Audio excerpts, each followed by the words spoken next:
jeter, une maille serrée, un granit, et c'est parti. C'est pas compliqué, on va y arriver, avec nos mamies. Un micro-chip. Bonjour à tous, j'espère que vous allez bien. On se retrouve aujourd'hui pour un classique sur la chaîne.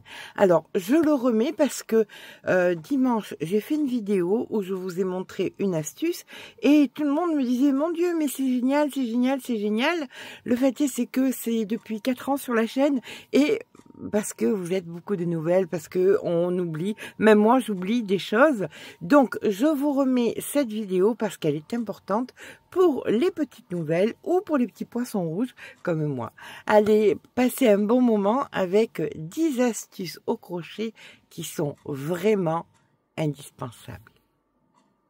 Voilà, et bien écoutez, on va commencer par un changement de fil.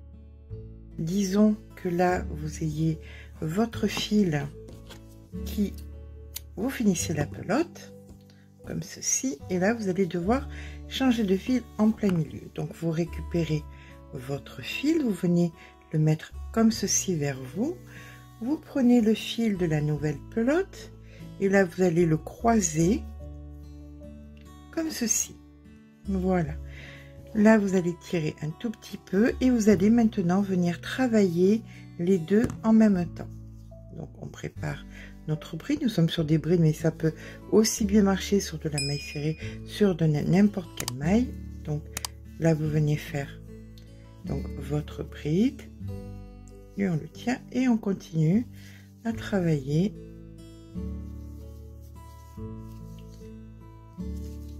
Normalement, alors c'est vrai que si c'est du fil qui est un petit peu plus gros, ça risque d'être un petit peu compliqué, mais là sur du fil jusqu'à 4 à peu près ça passe, hein. Donc vous voyez, on a déjà absorbé le changement de fil. Vous voyez, il nous suffit plus à présent qu'à couper,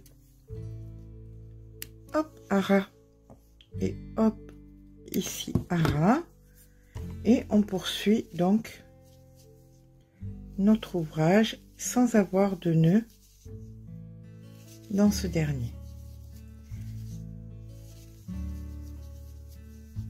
Voilà, vous voyez, aucun nœud, c'est parfait. Allez, on se retrouve maintenant un petit peu plus haut pour faire des changements de fil sans que ça se voie. Alors, lorsque vous arrivez au moment où vous devez changer de fil, donc vous faites votre bride normale et là vous allez préparer une bride, mais vous ne la finissez pas. À ce moment là, vous faites le jeté avec la nouvelle couleur et là maintenant vous allez pouvoir faire vos brides. Alors bien évidemment, vous allez embarquer le fil en même temps, hein, pour pouvoir reprendre le rang après. Donc c'est parti, hop, et là on fait donc nos brides avec la nouvelle couleur. On va en faire 5, 1, 2, 3, 4. Alors on peut couper le vert. On ne coupe pas le blanc, hein, puisqu'on va le récupérer, bien évidemment. Hop. Donc 4. On prépare donc notre bride en vert, mais on ne la finit pas. On vient prendre le fil blanc et là on vient faire notre jeté avec le fil blanc, d'accord? Et là on repart. Alors soit vous faites des allers-retours avec le vert, mais moi personnellement je préfère pas, je le laisse donc en attente, le fil vert derrière, et là maintenant je fais donc mon reste avec mon fil blanc, et puis comme vous pouvez le voir, ça déborde pas, c'est bien propre. L'astuce étant de préparer la bride avec la couleur qu'on va laisser et de faire le jeté avec la couleur que nous allons entamer. Voilà, tout simplement. Allez, on passe à la troisième astuce. Alors, la prochaine astuce est une astuce qui est assez connue, mais qu'on n'utilise pas tout le temps, qui est pourtant bien pratique. C'est lorsque vous devez faire un nombre de mailles précises, et surtout quand ça commence à aller au-delà d'une centaine et qu'on a peur d'être perdu, c'est simplement de faire beaucoup plus de mailles chaînettes que nécessaire. Donc, vous allez venir travailler toutes vos mailles chaînettes. Et lorsque vous avez le nombre de mailles que vous ayez besoin, par exemple là c'était des brides, et que tout ça vous n'en avez pas besoin, et bien tout simplement vous coupez. Voilà. Et vous allez venir dépioter votre morceau restant pour tomber juste et puis ne pas stresser ce que vous aviez fait. C'est surtout sur les ouvrages où il y a beaucoup de mailles à monter, hein. Donc voilà, et là vous pouvez tout simplement arrêter et commencer à faire votre ouvrage. Alors, il y a une autre astuce aussi qui est très bien pour ne pas vous prendre la tête avec le nombre de mailles à faire de mailles chaînettes au départ, c'est tout simplement de ne pas faire du tout de mailles chaînettes. C'est parti pour l'astuce numéro 4. Donc nous commençons par faire une petite chaînette de 2 mailles. Hop, allez, 1 et 2. On met le fil sur le crochet, on pique dans la première et on vient faire un jeté et un second jeté. Ok, on recommence, on met le fil sur le crochet. Là vous allez avoir 2 fils l'un sur l'autre, vous glissez dessous, vous récupérez le fil et vous faites un jeté et un second jeté. On recommence, le fil sur le crochet, on vient sur les 2 fils, un dessus, un dessous, on glisse dessous, on récupère le fil et là nous faisons un jeté et un second jeté. On recommence encore une fois, le fil sur le crochet, les 2 fils, un ici, un dessous, on glisse juste dessous, on récupère le fil et on fait un jeté et un second jeté. Voilà, et bien comme vous voyez, vous êtes en train de faire de commencer votre ouvrage sans avoir fait de chaînette. C'est vraiment pas très compliqué, c'est facile et hyper pratique. Un jeté et un second jeté. Voilà, on passe à la prochaine astuce. Voici à présent une astuce que les non-débutantes connaissent, mais comme cette chaîne, il y a beaucoup de débutantes, on va la proposer. Alors, cette astuce est tout simplement pour ne pas twister, pour ne pas torsader une chaînette. Hein, quand on veut faire par exemple un ouvrage, un pull en raglan qu'on va fermer, eh bien il se peut que quand il y a une centaine de mailles, on twiste et c'est assez compliqué après pour le rattraper, faut tout démonter. Et bien là tout simplement nous allons venir commencer à faire notre chaînette. Donc on va faire 1, 2, 3, 4, 5, 6, 7, 8, 9, par exemple 10, hein, c'est pas obligé que ce soit 10. On tire la maille, on va venir ici par-dessous, ici on vient piquer dans la maille. Et là maintenant, vous allez venir récupérer ici votre maille, comme ceci. Et vous allez tout simplement continuer, alors vous tenez et vous continuez tout simplement à faire votre chaînette. Voilà, ainsi, on va pas en faire beaucoup, mais donc une fois que vous avez fini votre chaînette, il vous suffit tout simplement de venir la passer à travers et là, vous n'avez pas, votre chaînette n'est pas twistée, comme vous pouvez le voir. Voilà, elle n'est pas du tout twistée et là, on peut tout simplement commencer notre ouvrage. Hop, ça ici, par exemple, une maille en l'air et une bride dans la première. Regardez, vous voyez, on le met comme ceci. Comme vous pouvez voir, c'est absolument pas twisté. Ça, après, vous le rentrez bien évidemment. Voilà. Allez, on passe à l'astuce suivante. Voici à présent une petite astuce lorsqu'on doit se déplacer ou lorsqu'on a besoin de notre crochet qu'on est en train d'utiliser. Donc on tire sur la maille, on récupère un marqueur, on vient le mettre dans la maille et voilà, vous êtes tranquille, vous ne perdrez pas votre maille et vous pouvez récupérer votre crochet ou mettre votre ouvrage dans un sac. Moi généralement je les mets, c'est pas très glamour, je sais, je suis désolée, mais dans des petits sacs de congélation de 1 litre. Chaque fois que je fais un ouvrage, un petit ouvrage, je le mets dans des sacs de congélation d'1 litre, dans des plus gros ouvrages, des sacs de congélation de 3 litres, voire de 6 litres quand c'est vraiment de gros ouvrages, et j'ai chaque fois donc ma maille qui ne part pas. Alors maintenant, nouvelle petite astuce basée sur l'histoire de mon sac de congélation. Mais cette astuce, je la dois à quelqu'un que j'apprécie beaucoup, qui est très doué au crochet et qui est donc Aréliane. Donc c'est quelque chose qu'elle m'a montré et que j'ai repris et donc je vous en fais profiter. C'est tout simplement dans mes petits sacs. Alors là, c'est au-delà d'un sac de congélation parce que c'est un ouvrage qui est encore plus gros. C'est un tuto qui est en préparation.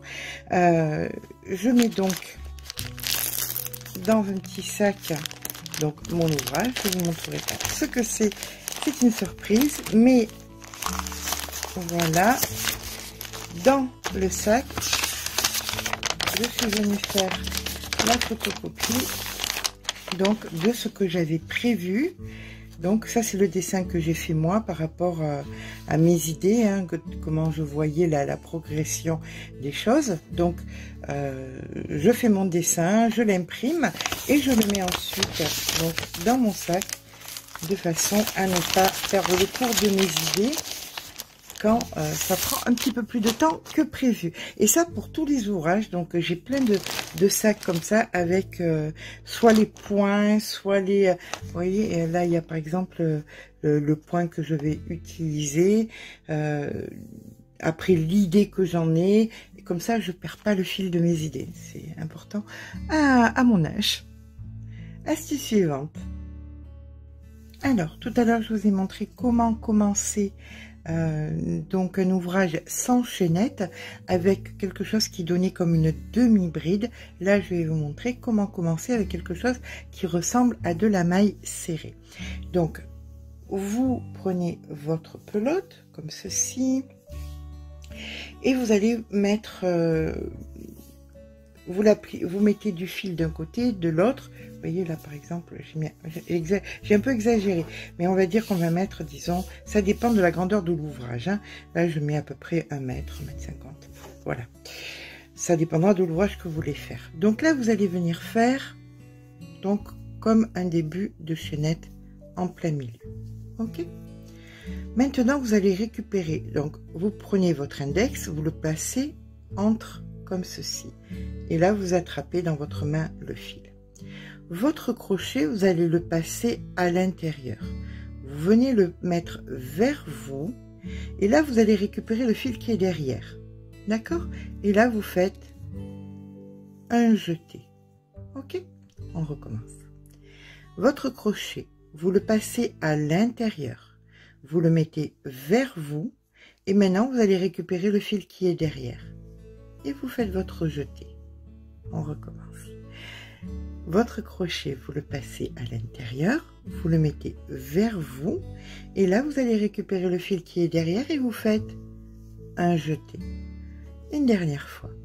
Le crochet à l'intérieur, vers vous, vous récupérez le fil qui est derrière et vous faites votre jeté. Et comme vous pouvez voir, vous commencez donc votre ouvrage avec un semblant de maille serrée. C'est tout joli et vous pouvez donc ainsi comme ça faire une belle longueur. Ça sera, alors c'est juste un coup à prendre, hein, tout simplement. Enfin, après ça va très très vite. Voilà.